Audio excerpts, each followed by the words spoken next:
And so, yet another installment into the hidden history of the African American fighting man. I want you to get ready to hear about a bad, bad dude. I'm going to tell you, folks, there needs to be a movie about this guy. His name is Dwight Johnson from Detroit, Michigan. He's a bad, bad guy. I've said a lot about the 761st Tank Battalion, but I had no idea about Dwight Johnson. Specialist Dwight Johnson of the 1st Battalion, 69th Armored Regiment holds the impressive distinction of being the only tank driver to receive the Medal of Honor for actions in combat during Vietnam. Had no idea they even had tanks in Vietnam. Really. But he's it. And you're going to find out why. Specialist Johnson received America's highest award. That's right, the Medal of Honor. You'll see why. It's for bravery in combat. He found himself sitting behind his M48A3 battle tank one day, and a call came in that a platoon was pinned down. He couldn't wait to get into the action. I'm going to tell you, folks, as it's listed right here in his Medal of Honor for what he did. When I run this down, I just brace yourself. I probably won't get all of it, Ro. I know you've read it and I read it, and we'll read it again probably a few times. Dwight Johnson. In mid-January 1968, just a few days before the Tet Offensive, there he was in his tank, and he decided to jump into that tank and go out and help his guys who were in the boonies fighting the VC, the Viet Cong. Well, just as fate would happen, as he's hauling ass through the jungle, he lost a track. Now, ladies and gentlemen, the track is actually what propels his M48 tank at 40 miles an hour and up. But when the track goes off, it immobilizes the tank. The tank can't move. It's just got one track. It'll just fit there. It'll just run in a circle. So here he is. He's stuck. His tank. Tank is bulletproof. I mean, he's pretty safe in there. All he has to do is wait for repairs. But does he wait? No, he doesn't. What he does is he gets out of his tank, grabs the only weapon that was there, which was a 45 Army-issued Colt M1911. He jumps out with his Colt 45 pistol and commenced to lunging into the camouflaged jungle to save his guys. He popped a hatch and went for it. Folks, this is well documented. When Johnson burned through the last of his magazines that he had, he ran back to the tank. Found a machine gun. In such a hurry, he had overlooked it initially. Yeah. He grabbed the machine gun, jumped back out of his tank, and went back into battle. And moved even closer. The VC was then outnumbered. You had these human waves coming toward him and the small platoon. Johnson blasted a few with his machine gun, and it eventually ran out of bullet. And that combined with the fact that by this time it was almost hand-to-hand.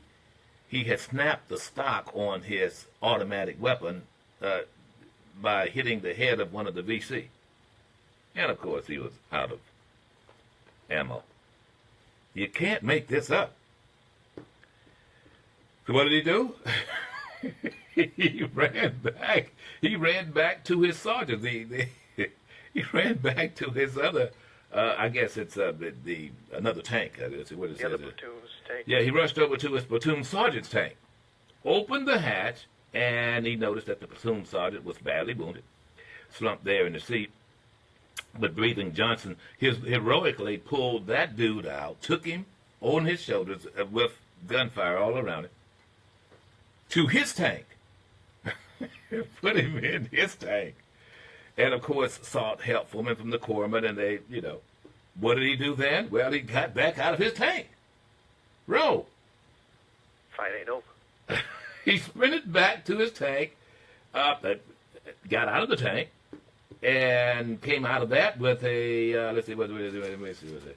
He rapidly losing, okay, here it is. Then, he goes to the cupola. The cupola is the very top of the tank, like the turret or whatever it is. He goes to the cupola and grabs the fifth. No, I'm sorry. Before he does that, it says here. Wait a minute. He started firing his cannon because the VC was so close upon him. He's firing his cannon over the heads of the NVC who are coming in, and then he goes to the cupola and began to fire off the 50 caliber over the heads of the platoon. Now, once the smoke clears, here is my man Dwight Johnson. He's still there. The platoon is safe. And they stopped counting the number of VC that this guy killed. Here he is right here. Let me show you. This is him. This is you guys on Facebook. That's Dwight Johnson. Oh, Dwight. Oh, Dwight. They call me that Dwight, man. Dwight crazy, man. Dwight. Dwight crazy. He come out of that tank, man. He come out of his tank. He got out the tank? He got out the tank. Wait a minute. He was in the tank. He was in the tank. And then he got out the tank? He got out of the tank at least 5 times. Man, what's wrong with Skip, man? What's wrong with Skip? Whoa. Someone said they can't fight, really. And it says here, this is what it says on his Medal of Honor. Yes, he did receive the Medal of Honor from Johnson. President Lyndon Baines Johnson presented him with the Medal of Honor on November 19th, 1968. I had no idea. That's why it's hidden. Specialist Johnson, profound concern for his fellow soldiers at the risk of his life above and beyond the call of duty are in keeping with the highest traditions of the military service and reflect great credit upon himself and the United States Army. That is on his citation as he received the Medal of Honor, which had a good ending to this story. It's not. He's an incredible warrior. But upon returning home, it was very difficult. You realize, ladies and gentlemen, we're talking about the late 60s here. He had difficulty adjusting, could not find a job. After all, he was still going through Jim Crow, even though it was in Detroit. Found himself in great debt.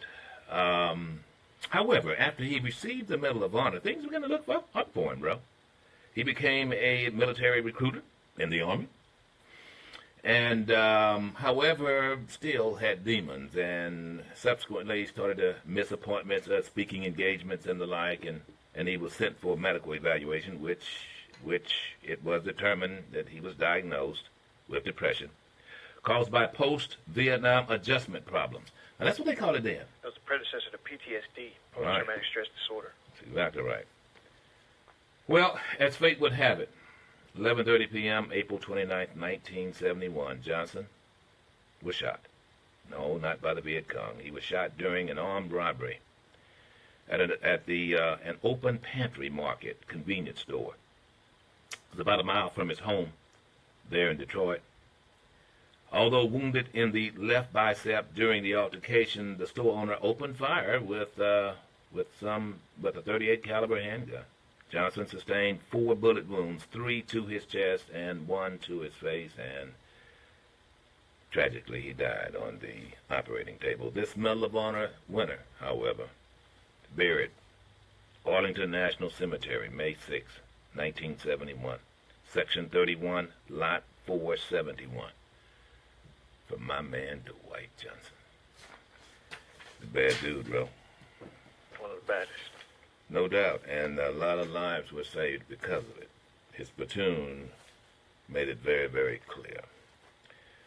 All right, folks, a lot to cover, short period of time.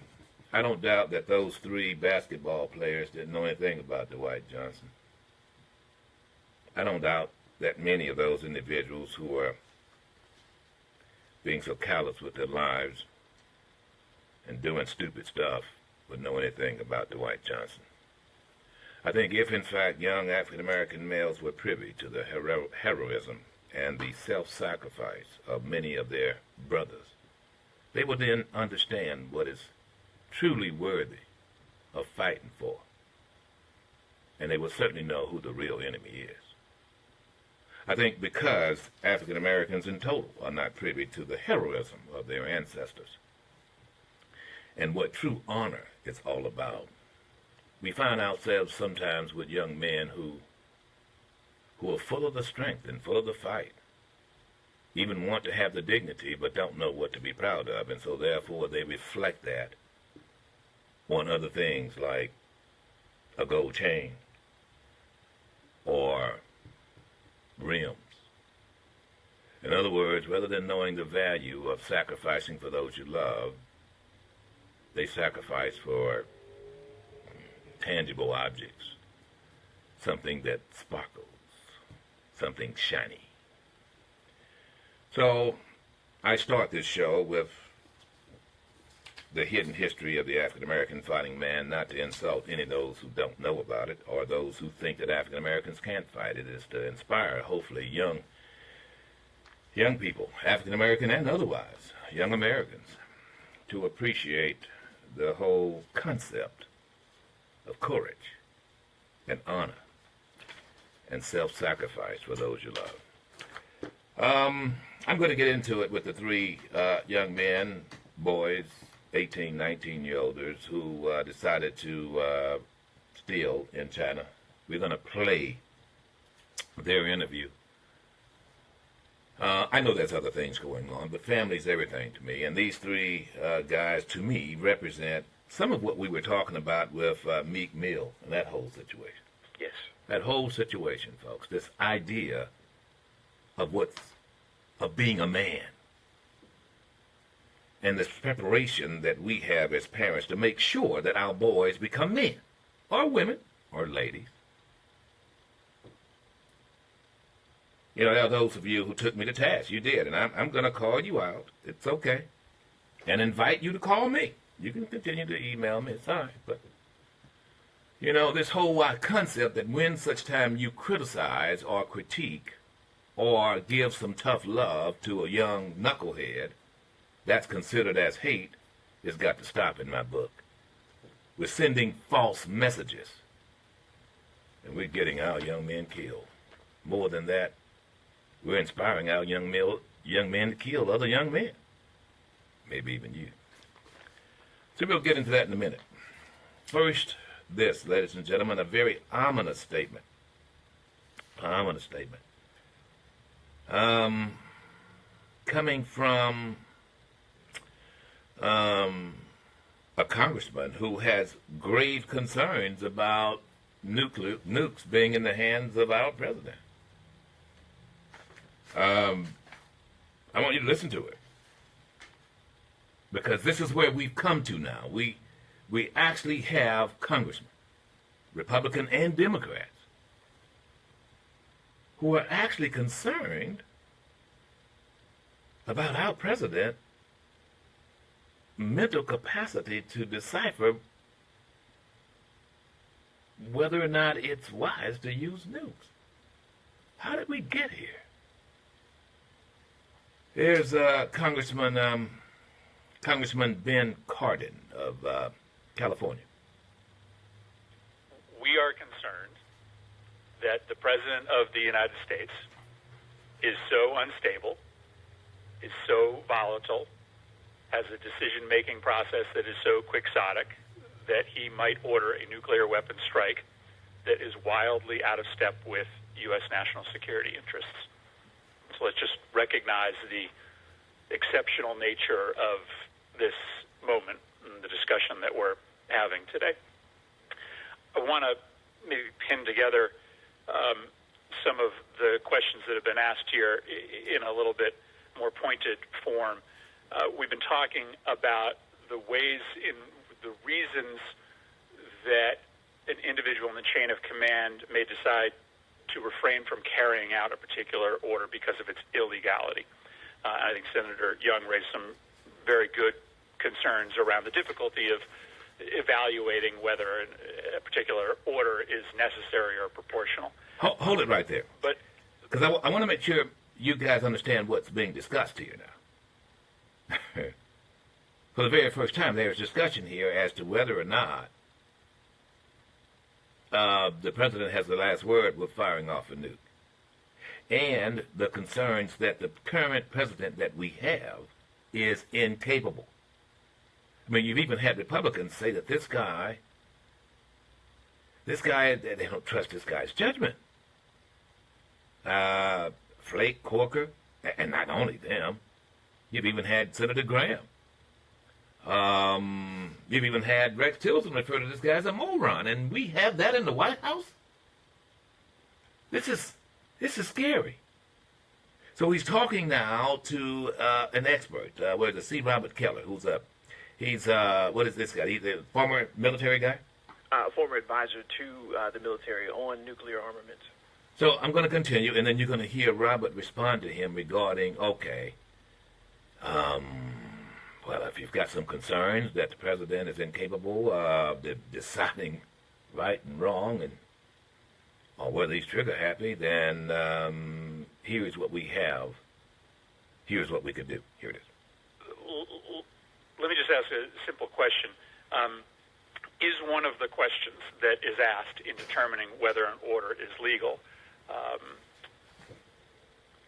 is whether or not there is a declaration of war that allows for that military action to take place? Would there have to be an independent legal determination made by those in the chain of command that there was an operational declaration of war in the absence of a attack or an imminent threat? Senator, you're looking at me. Are you asking me? Sure. Great. This is Robert Kehler. So the authority to use force, and whether or not there's a declaration of war, comes back to context here. At least from my perspective, I always viewed the use of nuclear weapons as fitting in with our declaratory policy, which is that we would be in extreme circumstances. And it was described pretty well. It was described in the last nuclear posture review.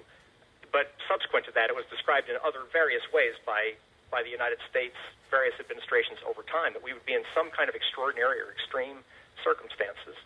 And we would be dealing with national interests that are at stake here. I can't go back and recite authority that's been granted in the past to respond with nuclear weapons, but my belief, and I could be wrong here, was that this issue of strategic and tactical warning had been addressed in prior epochs, and that we were not on shaky legal ground if we were talking about response to strategic or tactical warning. I know. Technically, what he's saying is a general, as he was, as I indicated earlier, a general can, in fact, refuse, even if there's not a declaration of war. And what the congressman was asking was whether or not it has to be a declaration of war before we use nukes, unless we are under imminent attack. Now, folks, this conversation, just the mere fact of having this conversation, says something about the man in the office, bro. Just having the conversation, it's not comforting at all. I think there is some concern that Donald John would actually use an initial strike, let's say, on Jong-un. Yes. Because of what he perceives as being a provocation without the permission of Congress. And Congress is going, whoa, we don't trust this guy. Let me tell you what this is, and I'm going to move on. This is tantamount, in my view, to your sitting in a car with an old dude who you know can't see very well and has a tendency to forget where he's going, and he wants to get on the interstate, but you know that. Do you feel comfortable driving with this guy at 80 miles an hour? No, not at all. I mean, it's just tantamount to being someone behind the wheel that I just don't trust that he has the ability to make good judgment. And that's what this is all about, folks. It's about character. And when someone does not trust your character, then how can they trust your judgment? So, look, just remember where you heard it first. And that's the big story for me. Between that and this one, Congress, by the way, you're not going to get off the hook. I'm an equal opportunity insulter here. Congress spent $15 million settling harassment cases. Did you know that? I did not know Since that. 1997. So in other words, $50 million. Congress, both Republicans, Democrats, senators, House of Representatives, House members, Congressman told. they have settled, in other words, they had a total of 260 settlements since 1997, between 97 and 2016. 20 years here, folks. And these settlements for staffers and so forth for sexual harassment total $15 million. Had no idea. No one even knows. No one talking about that. And just recently, we have this, I don't know if we have this, one of the congresswomen said that some congressman, or a staffer said that some congressman jammed his tongue down her throat. Yeah, that's the California Democratic. Yeah, do we have that? We have that. Yes, we do. Yes, this is Representative Jackie Spear. All right, listen to this. Like so many of you, I have a Me Too story to share. Me too. I was working as a congressional staffer. The chief of staff held my face, kissed me, and stuck his tongue in my mouth. So I know what it's like to keep these things hidden deep down inside. I know what it's like to lie awake in bed at night wondering if I was the one who had done something wrong. I know what it's like years later to remember that rush of humiliation and anger. You know what? Many of us in Congress know what it's like, because Congress has been a breeding ground for a hostile work environment for far too long. That's why I'm reaching out to congressional staff and to former congressional staff to share their Me Too Congress stories if they feel comfortable in doing Get ready for this. There is nothing to fear in telling the truth. And it's time to throw back the curtain on the repulsive behavior that until now has thrived in the dark without consequences. The time is now. Join Me Too Congress, and together we will bring justice for all of us. So hashtag Me Too Congress now is encouraging young men and women. Here we go. I can't wait. It's exciting. This is insulting, too. Isn't that insulting? It definitely is. But it's time. I mean, we've reached out everywhere else. You know, we've seen sports stars, we've seen luminaries in Hollywood, literature, media be called to task. So I think it's only right that now we finally get to where we know this has happened. This has been happening from pages forward. You know, I have a hypothesis about this. I do. And for those of you who are guys out there, cool. I think you'll appreciate this. And I might be completely wrong. I don't think so. I can only speak from a man's perspective here. I think that there are what we call lame guys who find themselves with power. Yes. You with me so far? Right there. I got an amen.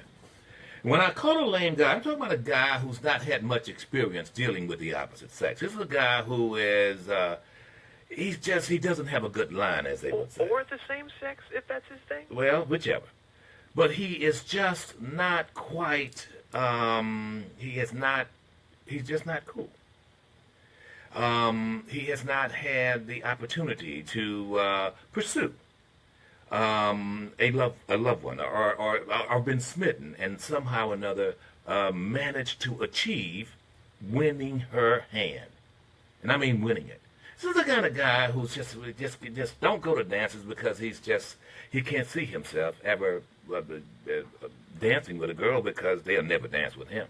This is the kind of guy you meet, ladies, and he say, with just meeting for the first time, he looks at you and he says to you, "You don't like me, do you?" That guy. But he's a smart guy. Yeah. He's a smart guy, bro. He throws his head into his books, and he does all the things right, and he abides by all the rules, and he becomes a good candidate. I mean, he goes on to do great things. I'm not knocking that.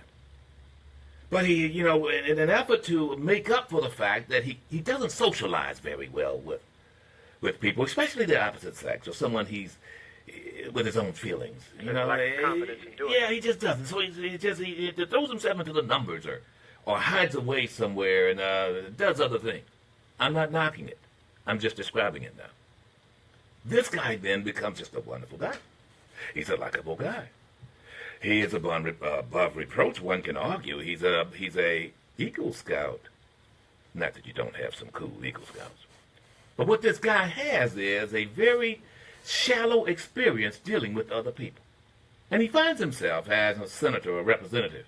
He's done all the right things. He was a deacon in the church. He was a choir boy. He was whatever, you know. He didn't do anything wrong. Never drank, never smoked. Never fell off that wagon. Never had a girl slap him. Never, at the same token, it was very late when it's indulgences, if he had any. He could very well be a virgin.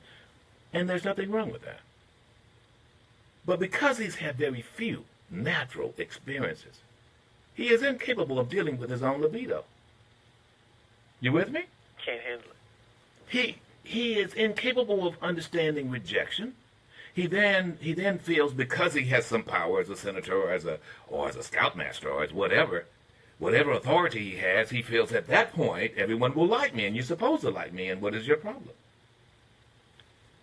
And so, like a good judge would do, or a DA in this case, he feels like he can just walk up and grab someone's vagina.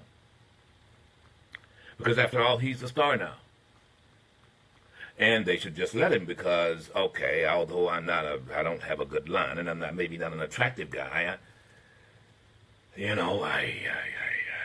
now have earned the right, because after all, I'm better now. I'm better than you. I have the power. I have the power to make you or break you. I'm Weinstein, after all. I think that that's what we have here. Now, folks, it's not to say that you don't have some cool guys who are elected, and cool guys and heads of corporations. Trust me, I know. I think I'm a pretty cool guy. But I'm talking about those guys who are not experienced. You know, those guys who are just not experienced, have not loved and lost. Have not lived enough, perhaps. But have not gone through the arduous task of being uncomfortable in their own skin and finding out that it's okay. You know? I would say the same thing, however, for a guy who was gay, who was trapped in a closet, and feels that somehow or another he's being trapped there without realizing he's the one holding the door. Nobody's pushing that door on you to stay in the closet. You want to come out of the closet? Come out of the closet. Have a little courage. But goes out and then becomes buck wild and then blames everybody else because, I was in the closet. Well, no one put you in there. You went in there. So in other words, but still it's that lame thing. And then they rather than have the socialization, they get into a high pollutant position, and then it's like, what do I do now? And don't get me wrong. You've got guys who are just an upstanding Christians who become downright whores when they become mayors, if you get my drift, in and around Jackson. Yeah.